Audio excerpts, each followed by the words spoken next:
Good evening, everyone. And firstly, thank you to Rabbi Masinta for organizing this talk this evening, where we have a very special guest, Rabbi Kantor from Thailand.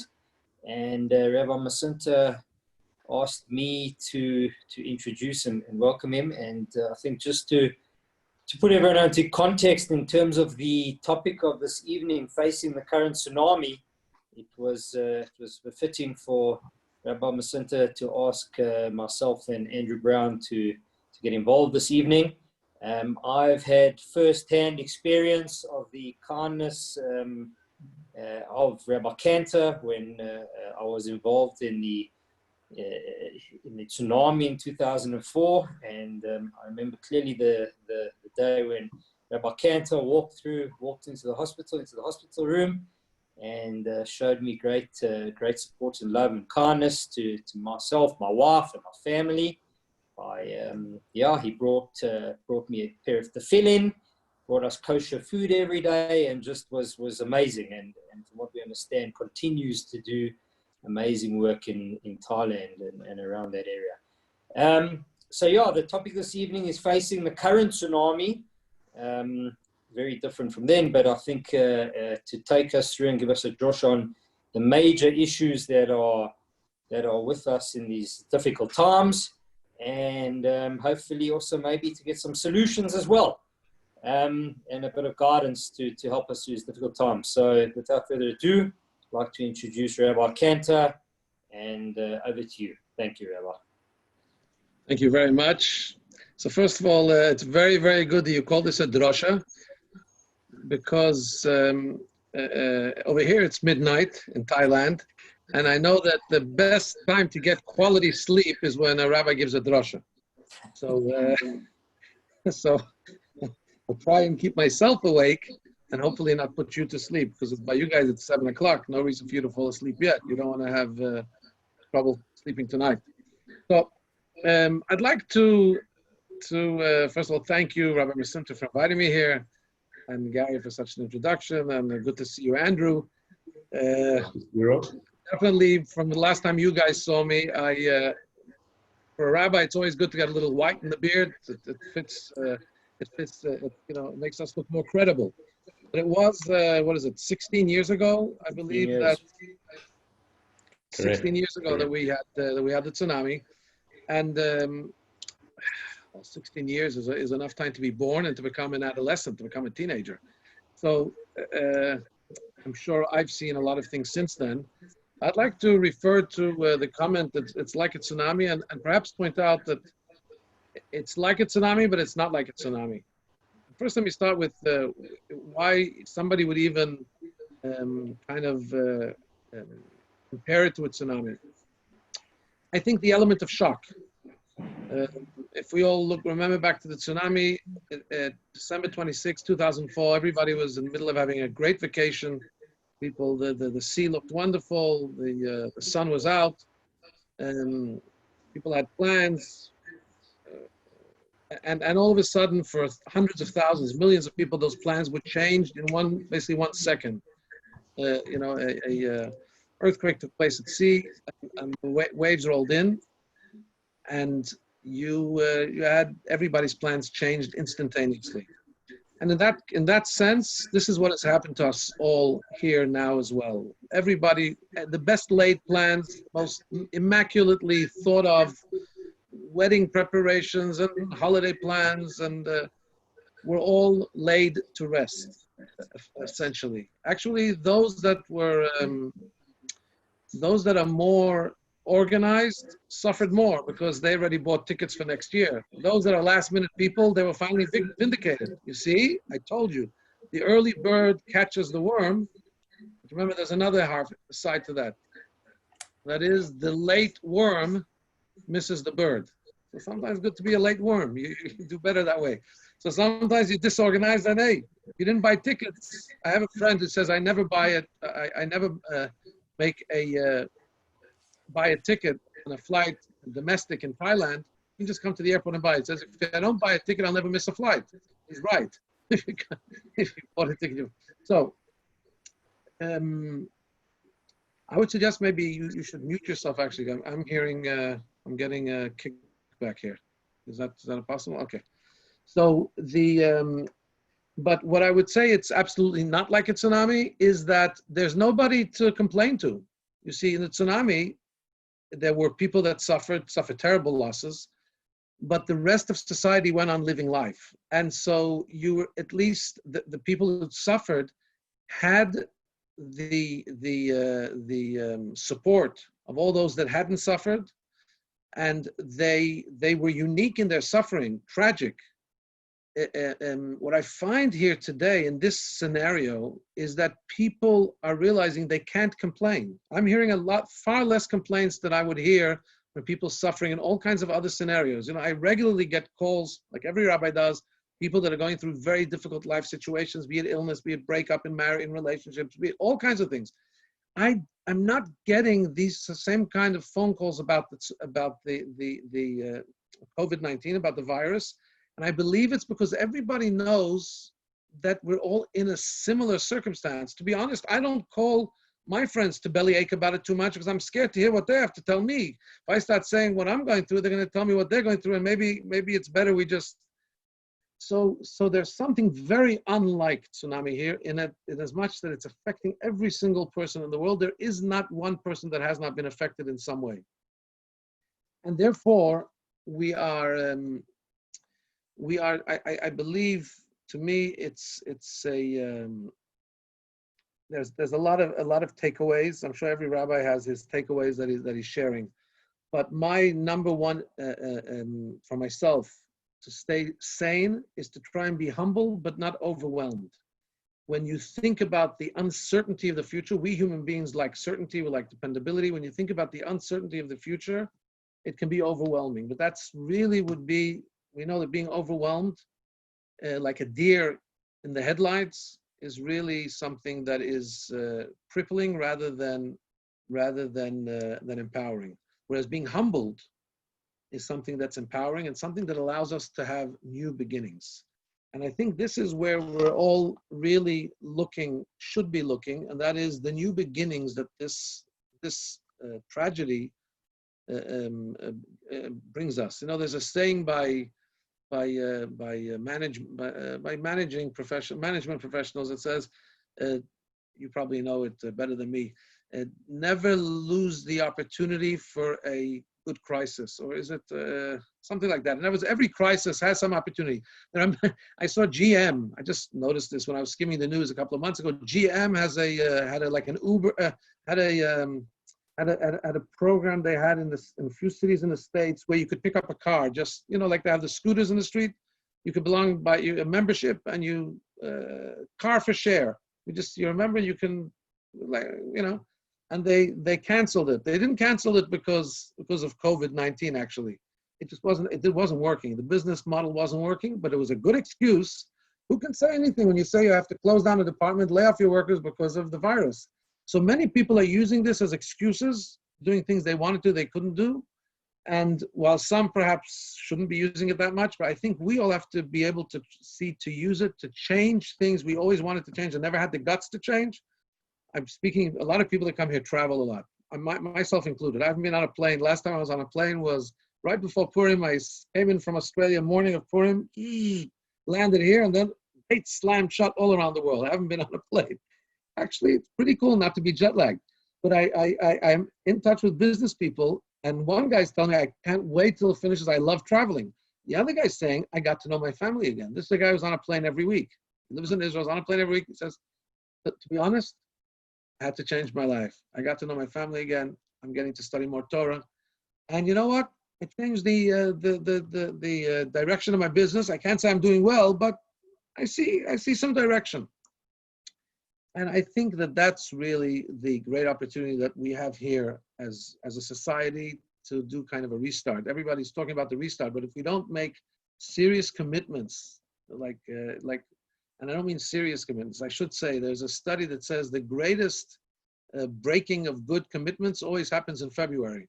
Because why is that? Because people make unrealistic good resolutions in January, which they're not able to, it's not sustainable, not able to be kept. So it's important when we talk about making good resolutions. The Rebbe always said, take one more mitzvah. do one thing. Do something that's sustainable. When it becomes who you are, then you can go and add something to your agenda. So I think we all have to be looking to make changes, add things to our lifestyles, which will enable us to come out of here meaner and leaner. Now, many of us are not going to be leaner because of there's this meme going around where the guy's looking at his bulge and saying, they said it takes 14 days to get over the curve. 14 days, I haven't seen the curve coming down. So, obviously, we may not be leaner and meaner in a physical sense. Some of us haven't been doing as much running around as we have, but definitely in the moral, spiritual and family sense, and our personal commitments to Hashem. Many of us are not going to shul. We just had shul this Shabbos for the first time.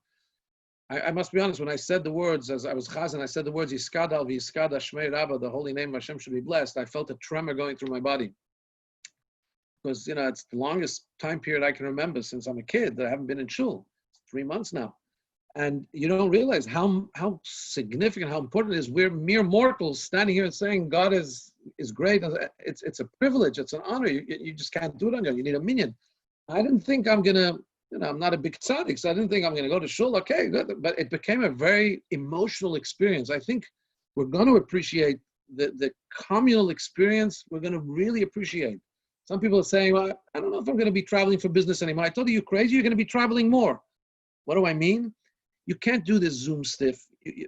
My financial controller is telling me, Rabbi, every year you go before Passover to the States, you run around, you knock on doors, you come back with checks and things. I see you managed to do not bad before Passover this year. You called people, you Zoomed people. Many of the people gave their annual donation.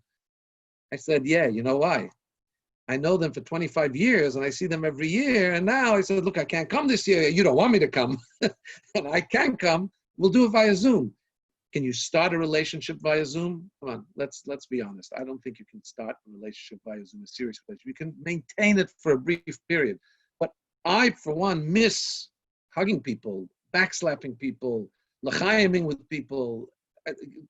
Get me off this Zoom business. I mean, Zoom is nice. It means I can come to South Africa without having to come to South Africa, right? It's beautiful. But it's not the same as actually having a real experience. I think we're going to really appreciate our communities much, much more, with the benefit of also appreciating our families who we're being locked up with, thank God, in a very positive way for the last few months.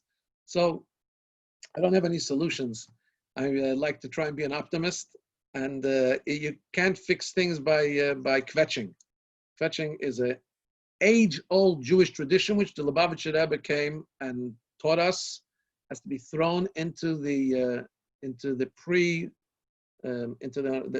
Alta Haim generation. There is no room in our day and age for kvetching. My colleague, Rabbi Weg, interestingly, went to Oklahoma in the 80s. When he arrived there, Rabbi Yehuda Weg in Tulsa City, Oklahoma, can you imagine? In the middle of nowhere. Thailand is, it's the center of the world, but Tulsa, Oklahoma, can you imagine sending a Chabad rabbi with a long beard? Anyway, he lands there. And the local Jewish establishment wasn't very orthodox and wasn't very happy about him landing there. And when he said he wanted to open a Sunday school, they were not very happy at all. And they told him, you open a Sunday school, you're out. Because I guess the local temple had a Sunday school. So he wrote to Rabbi Chadakov, the Rebbe's chief of staff, in 770 East Park, he said, what should I do? And Rabbi Chadakov said, you can open a Wednesday school and a Tuesday school, but not a Sunday school. You got to keep the peace. And he said, a young man in his 20s, he tells the story himself. He says, so I challenged Rabbi Chadakov, a venerable chief of staff of the Rebbe at the time. He was already in his 70s. And he says, and I asked Rabbi Chadakov, what's the name of the organization of Chabad which dispatches all the emissaries, all the shluchim? The name of the organization is Merkaz Li'inyanei Chinuch, which means the Center for Education, Jewish Education. If I'm not going to be doing a Sunday school, what did I come here for? Rabbi Chadakov answered him. He said, your mission is to show the Freilichkeit of Yiddishkeit, is to show the joy of Yiddishkeit. And those words are so powerful. Dennis Prager has a comedy about this. He says, you know how they choose shluchim to send them? First of all, they have to pass the happiness test. You ever seen a Chabad shliach who's not happy? He says it doesn't work with that. They pass a happiness test. The guys who have seem happier, they send them further away, and they send out spies. He said 770 Eastern Parkway sends out spies. If they see somebody who's not looking happy, They yank him back. They bring him back to Brooklyn. Brooklyn, they can handle him. But he says, you're out in the field. And this is what Rabbi Chadikov was telling Rabbi Weg. And really, our job is no more kvetching. Kvetching doesn't raise a next generation of people who want to be Jewish. Why would somebody want to keep up his Jewish identity if it's about kvetching?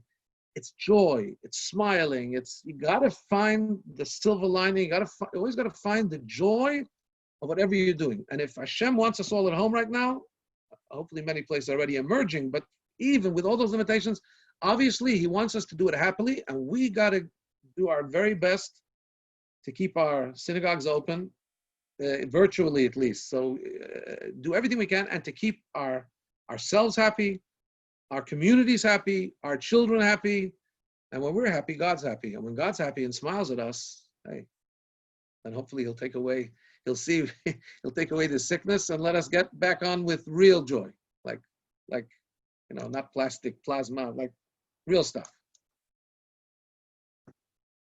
Did I give a long enough drasha, Rabbi Masinta? What's the story? Should I spin some more yarns? So firstly, we would like to hear from you about the community in Thailand. How many Jews live in Thailand, and how many people pass through? Before we go further, that's what we'd like to hear. So let me tell you about Thailand. When we got to Thailand, we knew that the Jewish community had asked the Lubavitcher Rebbe to send a rabbi. They had several attempts at rabbis before, which didn't work. Finally, they said, everybody told them, try Chabad, and they did. They came to Chabad. And I came home from the Kollel, and I told my wife, there's a sign, they're looking for somebody in Thailand, and what do you say? She said, well, she's a Los Angeles girl, but she said, well, okay. You could always say no. Hashem had it in a way that we were expecting our first child. She couldn't travel on that visit. And I'm a guy. I saw it. She asked me, how is it? I said, okay. When the Rebbe nodded his holy head, the Rebbe was after a stroke. So either it was yes or no. We asked the Rebbe, they want us to come, should we go? We had asked the Rebbe before I went to visit. And then we asked the Rebbe again that they want me to come, should we go? The Rebbe nodded his head, and we went. And this Los Angeles girl walks the street of Thailand and was quite distressed about what I had said was okay. This did not seem okay in her thing, but it was too late. That's it. We were in. So we came to a small community, which we discovered had several components. The Jews that had lived there for several decades, the Jews that were coming back and forth for business, and backpackers, travelers, Israelis, and what we discovered actually in a sad and tragic way, we discovered in 2004 that there are many South Africans. We weren't so aware of it. We didn't have any presence in Phuket, which was a great, already then a very dear spot for South African Jewish community. Our Chabad house in Phuket, we opened as an immediate reaction to the tsunami right away. The next day, Rabbi Wilhelm was down there, and then a week later, we already had Shabbos services there. We sent yeshiva bachas. Today, we have actually a gorgeous Chabad house, which unfortunately is not being used over the last 3 months because Phuket has been most badly hit. The lockdown has been most intense there, and we have a rabbi there, but he's not able to hold services or anything. We have a 5-story built building. You got to get there and see it. It's unbelievable. It's a place, like I say, the backpackers. In our heyday, our heyday was only about 6 months ago. We could be hosting in Chabad of Thailand on a Friday night about 2,000 people concurrently. Koh Samui had 2 shifts of 450 people. Phuket had 2 shifts of 300. Bangkok had a capacity of 300, 400 in our hall down in Kawasan Road. Chiang Mai would run 2 shifts. And we call ourselves, in the traveling outreach that we did, the Birthright in Reverse. You know, the Taglit, Birthright to Israel. Birthright to Israel program takes non-Israeli kids, takes Jewish kids and gives them an Israel experience. And what it does is it really awakens the identity of diaspora kids that go to Israel. They come back different, and the statistics are there about the way it helps combat intermarriage and so on.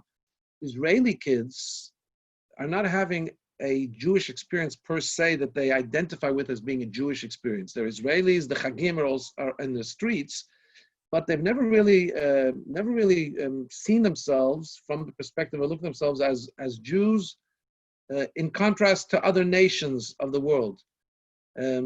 and they grew up in Israel. There's so much stereotyping in Israel because of the army issues on the left and the right, and datiyim and not datiyim, and people live in more segregated environments there. Religious live the religious, non-religious non-religious. The opportunity they have when they travel is that they've left all that behind, and now they're open to come and have an experience with Chabad. Friday night, all you have to do is register. You don't have to pay. Come. You can have an experience, a Passover experience, or just if you need a place to hang out and chill. We have couches in each of our locations. We have a visitor center. You need help, you come ask the rabbi which hospital to go to, which doctor to go to, how to make a visa. You'll get all this information just from somebody, Jew to Jew, without any agenda. Many actually don't even eat in our kosher restaurants. They prefer to eat the street food. We can't compete with the street food. We compete with the equivalent non-kosher experience, so it's very cheap. But we can't compete with 50 cents fried rice. There's no way we can. So some people, they want to be real backpackers. They're eating the cheaper food sometimes, but they're coming in just to get our free cookies and free coffee, which is fine.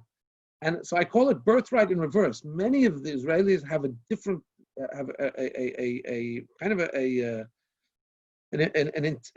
first-time experience that they've never experienced in Israel. And when I do my pitch, I tell supporters that the great thing is we don't have to, in Birthright Israel, you have to pay tickets and hotels in Israel. In our program, they're paying their own tickets. They're coming here as tourists. They're paying their own hotels. All we have to do is give them the Shabbos meal or the visitor center, the personnel to speak to them. We really just have to give them an experience. They're covering everything else on their own. So it's very good value for what we're able to do here. So that's stopped now totally though. That's just ground to a halt. Tonight there was a El Al flight that flew out 200 people. On that flight we had a prisoner we were transferring back to Israel. We were very involved with a guy who was actually fell into a misunderstanding by the authorities. He was an Israeli trying to help people who were traveling, acting as a medic without a license, and he fell into trouble. And thank God we were able to help him be transferred to Israel. He's on the flight tonight. There's another guy who was on the island in Thailand, in Koh Phangan, and he took a mushroom too many, and that mushroom didn't exactly agree with his psychological state. And he's been we thank God managed to get him to Bangkok to a psychiatric ward, and tonight he's on that plane flying back, together with all kinds of people that are just stuck here waiting for things to come back and seeing that things aren't coming back, so they're headed back to Israel. So basically, the country is empty of travelers. And we're very busy now there is a small community of locals. It grew over the years. So there's a couple of thousand Jews that consider Bangkok, Thailand in general as their home. So we're active on Zoom. Pesach, we were more busy than before because we had to send Pesach to people's homes, matzahs, full Passover dinners and so on. We, in an amazing divine providence, the rabbi in Koh Samui spent a couple of months in Israel a year ago, and he learned how to be a mohel, which is fantastic because we already had 3 brisses in Thailand. You can't fly in a mohel. Usually we'd fly them in from Israel. You can't fly anybody in. They have to be quarantined 2 weeks there, 2 weeks coming back. So this is like a paradise for a beginner mohel. Can you imagine? A mohel who's beginning always has the problem. Nobody wants to take him. How many did you do? Well, of course, if you're not going to give him to do, he's never going to. So, but now there's a lockdown. So anybody who wants a bris has a mohel. Now, he knows what he's doing. He's got good hands. He was certified. He did all the things. But still, most people say, he only did 25. I'm going to go bring the mohel from Israel who did 3,000. So he's actually very lucky. We're lucky that he did this course and he's a certified mohel. He's lucky that now he's going to be, by the time this is over, he's going to be the guy. Why would you bring from Israel? You have a qualified guy. So everything has so many different components to it. I'm now going to pass on to Gary Swayton has 2 or 3 questions, and Andrew Brown has 2 or 3 questions. And I want you to end off before Aaron closes with some, is Mashiach coming? Is he not coming? We'd like to hear from you. But Gary, it's on to you. Yeah, so Ro, I think just to take lead from the previous question, what is the current status there in Thailand in respect of the nature of the lockdown? Is it, obviously we're seeing different countries, the severity. How severe are things currently there in Thailand? I must tell you that after what we know about whatever that word is, Epidemiology. epidemiology. From what we know now about epidemiology, I realized that on Purim, I was participant in a super spreader event. We didn't understand exactly what was going on. We did Purim. I even thought if I drank enough whiskey, I could get rid of the virus from the world. You know, that was we're gonna bash out more Haman. You know, we won't know the difference between Haman and Mordechai. Anyway, the whiskey left me, bashed me out, but the virus was still there. And from what I understand now, if God, I don't know, we were protected by a miracle, and it seems to me that the whole country is protected by some kind of a miracle. I don't understand it. The most flights from Wuhan, the flight tracker can track, the most flights from Wuhan before Wuhan shut down were to Bangkok. And yet Thailand is reporting 50 deaths, only a few thousand cases, most of them recovered. And everybody's thinking the numbers can't be real, but on the other hand, we haven't heard, you know, from everywhere we're hearing the hospitals are not overloaded. It seems we have, even though most people say you can't attribute it to weather, it seems that we've been blessed in some kind of miraculous way that we were not hit to. However, the government shut down the airports. Government took very extreme measures. We shut down our shuls, of course. For Shavuos, we opened the first time with distancing, with masks and all that. The country has emerged out of lockdown. The malls are open. Schools, even the international schools, were trying to open on June 1st, but the government nixed that. So they're talking about July 1st opening schools. They're talking about bringing back tourism, though, but only if you can prove you have $100,000 health insurance covering COVID as well. If you have doctor's note that you don't have it. If you have work permit, so they're going to make a lot of restrictions. I don't think it's going to be a holiday destination all that quickly, all that soon for the average person. And then, Rolf, you spoke about earlier, you just made one comment just back to your drosha spoke about a restart. So maybe just a couple of words of some ideas of a restart. What's some ideas there? What I'd like to say about the restart, what I'd like to say about a restart, and I'll tie it into what Rabbi Masinta asked about Mashiach. I think that that's central to the whole coming of Mashiach is what the Rebbe taught us is the awareness of Mashiach. And the Rebbe very in a very painful address where he said, I'm leaving it up to you. I did whatever I can.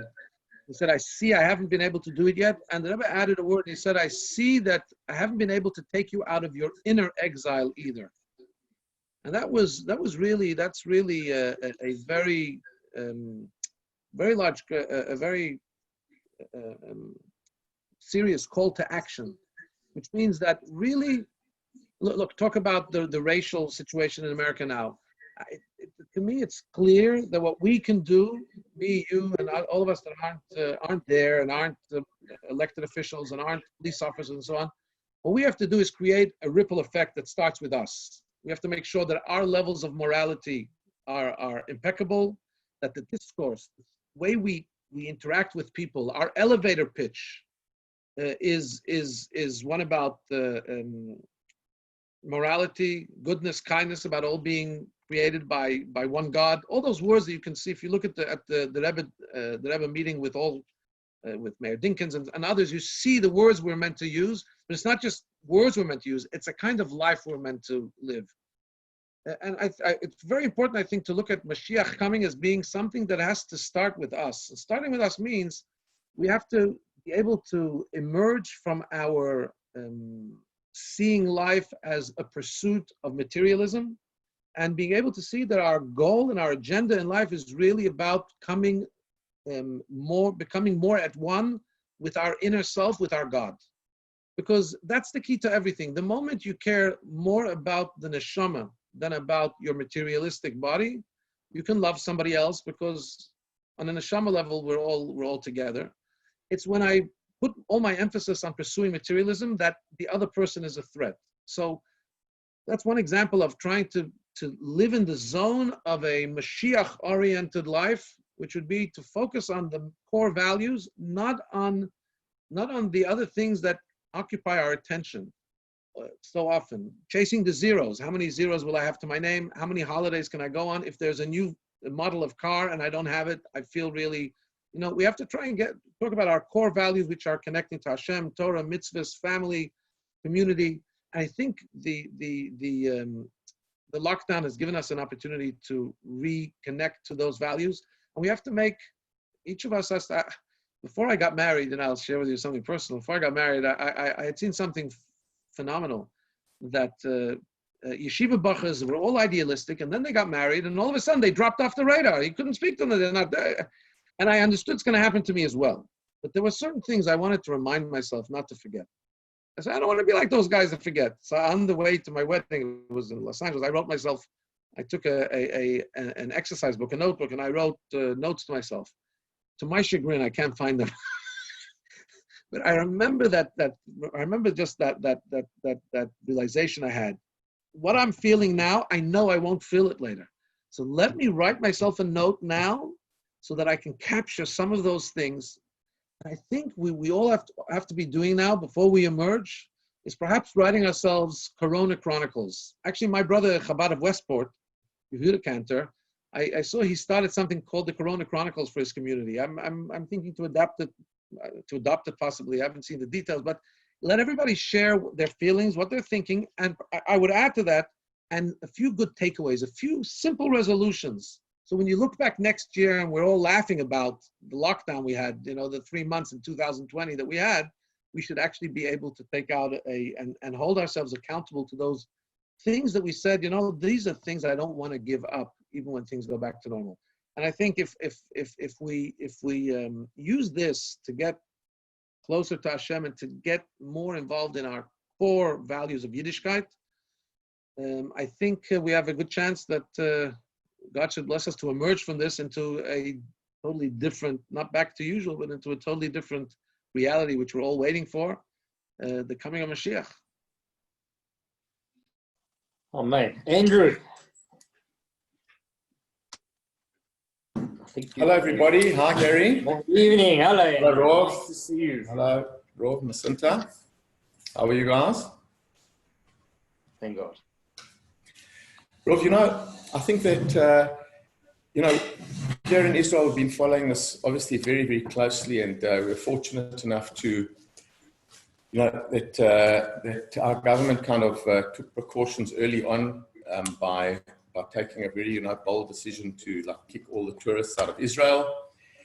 Before anyone really knew the real implications of this, it was a major, major step, and I think it made a big difference. But the question that I want to ask you is, and of course we've been following it. We're also in lockdown now. Fortunately enough, Israel's come out of this, or at least it's things seem to be getting back to almost normality here.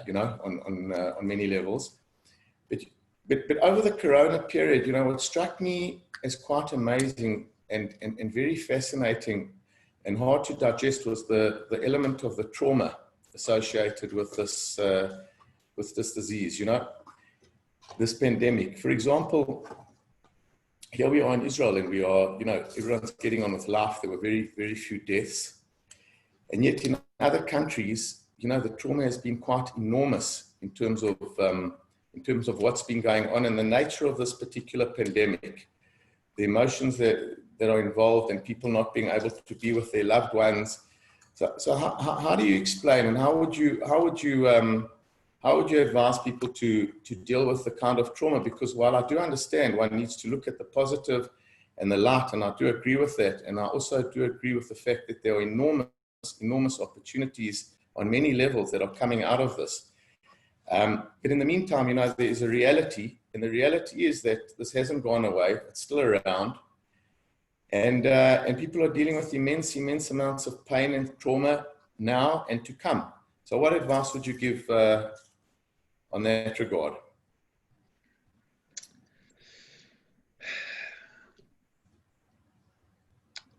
I would, my father was in hospital, my parents live in New York. And my father was in hospital for 10 days. Thank God he wasn't intubated, but he was on oxygen, and it was a jungle. The New York hospitals were a jungle that was It's indescribable what the patients were going through, and many people died. Many close friends had lost parents, siblings. My brother-in-law lost his father and his brother, and he's a shliach in Florida. He couldn't go to either of their funerals, couldn't sit shiva with his family. He was stuck in Florida, and both his father and brother passed away in New York. So the trauma was and is still for some people intense. It's impossible. One thing we have to know about trauma is that unless you're going through it, you can't understand it. And the only ones that can really counsel, the best counselors for trauma are those that have gone through similar trauma. You can listen. If you're not going through it, you can be there for other people. You have to be there and you can listen, but you also have to understand you never will truly understand what they're going through, as with any case of trauma. But what I think is most important is that for most, again, for a large majority, this has not been the case of trauma. So when I was speaking, I do a daily Facebook Live on Chabad.org, and what I found myself doing, like when people were dying just by just dying, I found myself always introducing any comment I had of positivity. And my main message I wanted to do was positive. I actually danced every day on Facebook as well, because while I wanted to say those that are suffering, please don't think of me as being callous. But it will not help those that are in trauma if the other 90% or 80% or whatever it is of people that aren't in trauma will be walking around with long faces, depressed, and not feel comfortable smiling because there are other people suffering. It won't help the sufferers either. So we have to understand those that are suffering, it's indescribable, and God forbid, it's inhumane, and it's simply wrong, even according to the Torah, to ever justify anybody else's suffering. We know that Rebbe taught us this so powerfully. Never justify anybody else's suffering. Don't say God wanted it to be. That's not your business. You be there for them, cry with them, understand their pain and their suffering. But for us, and I would say us, I'm talking the majority of people it's about the uncertainty. It's about the upheaval. It's about the disruption. Everybody's life was disrupted. I think we have to combat disruption and uncertainty with trying to find positivity. And that's why most of my comments here we're addressing the vast majority of us, thank God, who never really faced a real danger of life and death. And as many of the original, every news report originally, I haven't noticed lately if they still include it, said COVID-19 is something that's really mostly dangerous for people with pre-existing conditions, people over a certain age. So while we all have younger friends that are affected also, but still, there is a statistic that says most of us aren't really in dire danger, and may we not be in dire danger, God forbid. For many and most of us, let me think that we gotta use this as we gotta understand that this is a curveball thrown to us by God. God is in charge. He's in the driver's seat. He's directing every single microbe. We don't know why he's doing what he's doing, but we know what he wants us to do. He wants us not to buckle under and get depressed and think it's all over. He wants us to be resilient. He wants us to bounce back. He wants us to be as happy, positive, powerful, and joyful as possible. And so that's what we got to do. Thanks. That is true. I mean, there aren't too many alternatives. But Robbie, like, what would you, from what you've seen, and of course each country is handling it differently, and each situation is different for many reasons. But like, what actions would you advise people to take from a shul perspective? Would you advise people to go to shul if they're allowed to? Say, for example, the maximum is 50. Would you say that people should go? Should they stay at home? Should they be on Zoom? Like, generally speaking, like, what would you say? Be more cautious, go out, be positive. Like, what is your advice on that score? You see, when this was really when the virus was really rearing its ugly head, there were some people I saw that said, "Oh, God threw us out of the synagogues." Doesn't want us. Obviously, we haven't treated the synagogues properly. I'm looking at it saying, "You guys, hello, where are you coming from? You got it all wrong." let me tell you, share my perspective. Two things. First of all, when I look at these guys, the Hatzalah, they're even on Shabbos, they're with their walkie-talkies, and in the middle of shul, they run out. Doesn't matter what they're doing. I always look up to them and think, these guys are doing God's real work. They're saving lives. I don't know how to do it. I'm not an EMS, and that's not my thing. But these are saints. These are heroes. Just like IDF, soldiers standing on the front lines. These are the heroes. So now, most of us usually don't get a chance to do heroic work. When it came to this COVID-19, when it came to this virus, and we were told, you gotta hunker down, you gotta stay away, because you going out, you may be asymptomatic, but you may be causing other people danger. What we all had an opportunity to do, God gave us all the opportunity to do the mitzvah of saving lives without being trained as an EMS and without being in the army, we all participate in the mitzvah of an ishmartem nafshechem, save lives. Don't stand by the blood of your fellow. Don't endanger somebody else. Don't endanger yourself. And staying home is God giving us a chance to express our love to Him and to fulfill this mitzvah, which most of us don't usually get a chance to do. And we're breathing in and breathing out and doing this mitzvah on a regular basis. So that's the way I see not going to shul. It's a mitzvah. So long as there's any danger or you don't feel comfortable about going to shul, I would say stay away. We have limited shul here. And I sent out before Shavuos, I sent out with in bold. I said, we opened, but please do not take this as a sign that it's over. It's not over. If you're over a certain age, speak to your doctor. If you have any doubt, stay home. I'm telling you, if you are ready and you're going out for other things and you feel you're ready to go on this Sunday, you want to come, we're open. We're going to be distancing. We're going to be masking and all that. But until today, I will not open the minyan for the minyan that we need to usually work hard to get a minyan. There's some minyans that you get a minyan easy. There's some times where you got to call people to come. I'm not going to call somebody to come. So we have limited minyans this Shabbos because I don't think that it's the role of a rabbi right now to convince somebody that it's safe or not safe to go to shul. Right now, I think it would be, we're not medical experts. Let everybody ask their doctor and get their medical opinion about their level of prudence. I think that's critical. The way of serving Hashem is asking Hashem, what do you want me to do to serve you? And if right now it's not going to shul, that's fine. There's another thing that Rebbe shared with us, which is an unbelievable feeling, an unbelievable thought. In general, when it's difficult to do a mitzvah, sometimes Hashem makes it difficult to do a mitzvah because he wants to, because the bad angel up there, the guy we don't like, the prosecuting angel says, God, they do mitzvahs, the Jews, but they do it like kind of out of rote. They don't do it with a lot of passion. They're habitual Jews. So sometimes Hashem takes away a mitzvah, and He makes us really yearn for it. And then the defending angel comes, Angel Gabriel comes, says, hey, Mr. Satan, you said the Jews don't really like doing the mitzvahs. Look at them. They can't go to shul. How do you say that? When can we go to shul? Believe me. And when they come back to shul with the excitement they're going to have, we're going to knock out any kind of prosecuting voice there could be in heaven about us being habitual Jews. We don't really care about shuls. Most of us, one of the most difficult things I find in my community, they're not big shul, not big daveners, but there's so much. The moment we opened the shul, people came, and with such excitement, and so all of a sudden you have rabbis there with wagging, doing no, too many people, stand aside. It's also a very difficult thing for rabbis. So the rabbis, we're all about hugs and about bringing people together. And all of a sudden we have to tell people not too many, not too close.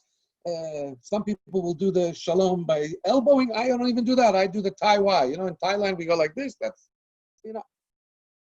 So, but we're doing the greatest mitzvah possible. We have to be inspired about that. We're not doing a mitzvah. We're all involved in doing the mitzvah of preserving life, which is the greatest mitzvah, pushes aside everything else. Right, thank you. Thanks for those